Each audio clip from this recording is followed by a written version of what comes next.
James Bond, he's doing that serious shit now. James Bond wants to be real. James Bond wants to be down to earth. But what happened to the classic James Bond, who always wore a suit, was a gentleman, knew how to order a martini, speak several languages, and was goofy as shit? But there's a part of me that does miss that kind of real crazy James Bond. Like I said, that goofy James Bond.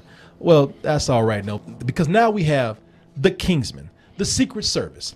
And with this, you have Gary Eggsy Unwin.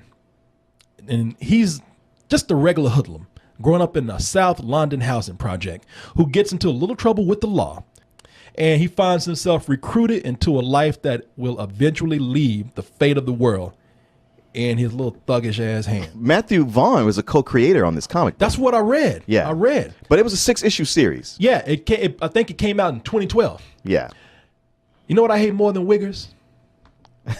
British Wiggers? British Wiggers. Over here, our Wiggers, now we know they're ignorant.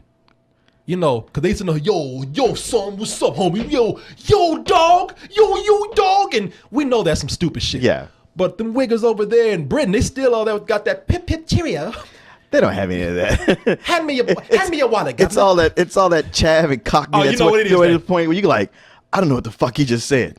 Yeah. I gotta be honest, even with this movie, there's a lot of it where I was like, subtitles, please. You know what? They don't do that pip cheerio. You know, they do all that. Oh, Mike. All right, mate. All right, where you going, mate? All right, go ahead and follow the face, mate. You want to follow the mate? What you say, mate? I want to say yeah, but I don't know if that's gonna make him want to fight more. In the movie, you have Colin Firth as Harry Hart. He's got style. He wears a suit. He carries himself well. Even when people are fucking with him, he says, you know what? I'm a gentleman, but you must be taught and listen. And the biggest thing I like about it is that he can understand what the fuck they're saying. Right. You should get out of the way, Granddaddy. You'll get hurt and all. He ain't joking. You should go.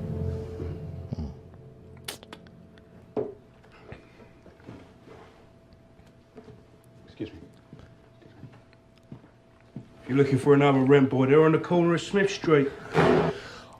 I don't know what the fuck that was. It's only because I read the comic and reread it that I knew what he said. But you know what?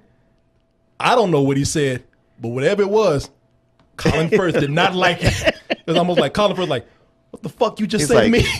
I was gonna leave too. Until you said that shit. Whatever it was. And let me teach you a lesson. Ooh.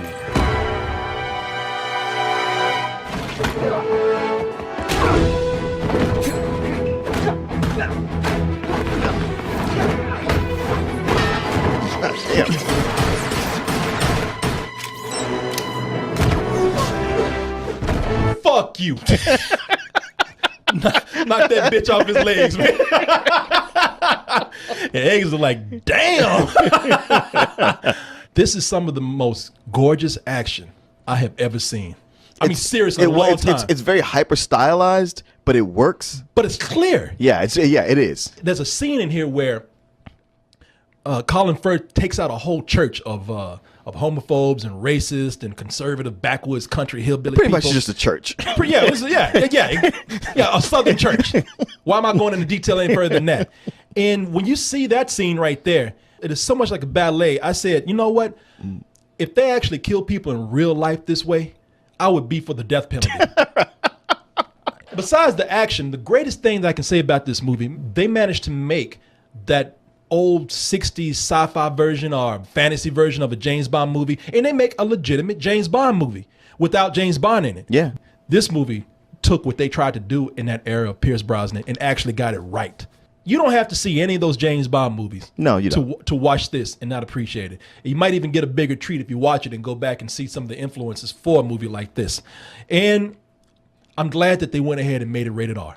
Oh, yeah. Had this been done about 5 years ago, 6 to 7 years ago, they would have tried to whittle this down so that they could get a PG-13. Yeah, I think it's fun to watch this and see how far Matthew Vaughn has come since making Kick-Ass. Kick-Ass, yeah. Because that was another book written by Mike Millar, which I was worried that this would end up leaving me feeling like that. It's like, well, it started out being what it was supposed to be and then just kind of turned into something else. But this stays true to itself pretty much all the way through. And this is one of my favorite Samuel Jackson roles. He's a villain again, but he's not screaming like usual. That's where you and I disagree. If you get blood on the carpet, you have to take the carpet up. Can't stand the sight of blood. He's talking with a little bit of a lisp, and that kind of bothered me. It was a one-note joke that kind of got to me. I feel like Samuel Jackson can't do anything that's going to please you at this point. Everybody in the movie, you know, eventually at some point, they're getting nice clothes. Got Colin Firth walking around in a nice suit. Everybody's all regal, and they have this pride about themselves when they walk around. They carry themselves very well. Samuel Jackson is dressed like a 13-year-old from 1991. He was a flamboyant character. I mean, he's a James Bond villain. He's flamboyant. At one point, man, he had on a pink shirt and another shirt on top of that and a pink shirt on top of that. I was like, God damn, he's got more shirts than Boy George. Martin, the thing is I'm looking at this, and that's what people think. They say, see, give a Negro $1 billion, and that's what he's going to do. Destroy the world. Spend it on fucking loud-ass clothes and baseball caps, and can't even dress like this, period. You know, I don't even know why I'm talking about Samuel Jackson. Samuel Jackson just takes pride in being in anything that he can to scare white people. That fucking Lakeview Terrace right there. Hey, you pay the black toll tonight?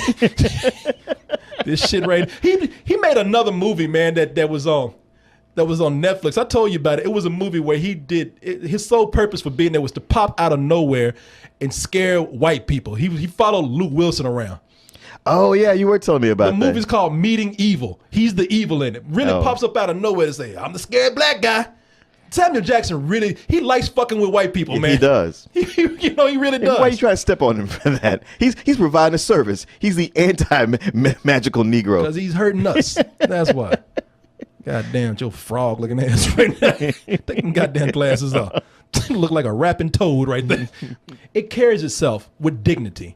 And that's why it's able to make fun of those tropes and also pay respect to it at the same time, which is why later on in the film, near the end of it, when it starts to just go all nuts, I think that's when it kind of just gets into an immature level that I don't really like. That's when you get your sex jokes that come out there, cheap sex jokes. That's when your action gets a little bit too crazy. That's when things feel like they get rushed along for the purpose of just telling the story. And I thought that the ending felt a little more incoherent than the strong, I would say, about 70% of the film. Okay, I didn't think you were going to have anything bad to say about it, but I completely agree with you. Really? I mean, yeah, Really? Okay. yeah. No, the things that are strong, I think, are really strong. Like I was amazed by how well they were done, and that's pretty much all the scenes with Samuel Jackson or Colin Firth.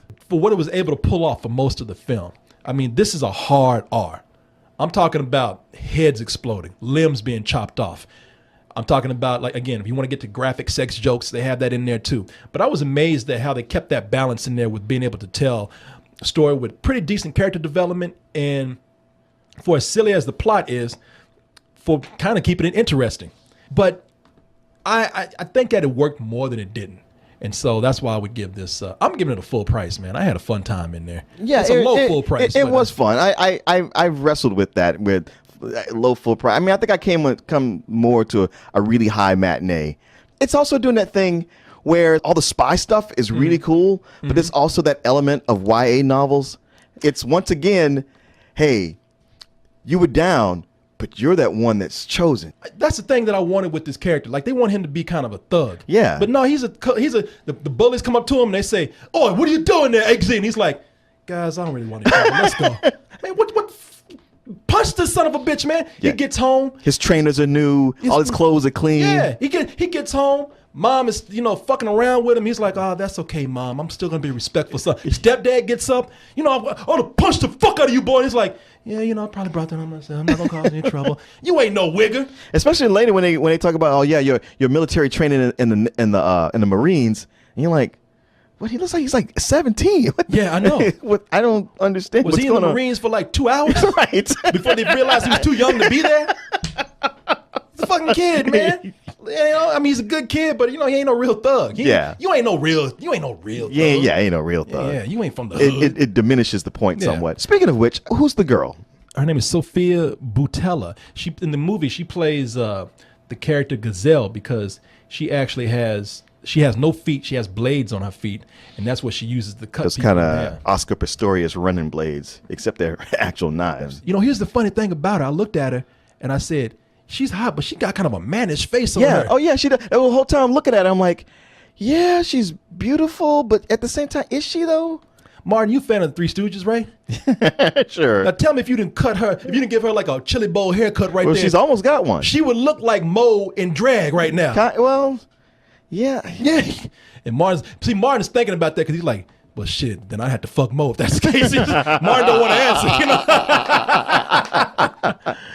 It's her chin that's mannish. She looks like a boxer, man, right Because there. it's a bold chin with a cleft in it. Yeah, She's like that's what it Superman. is. Yeah, she got that man chin on her. Yeah.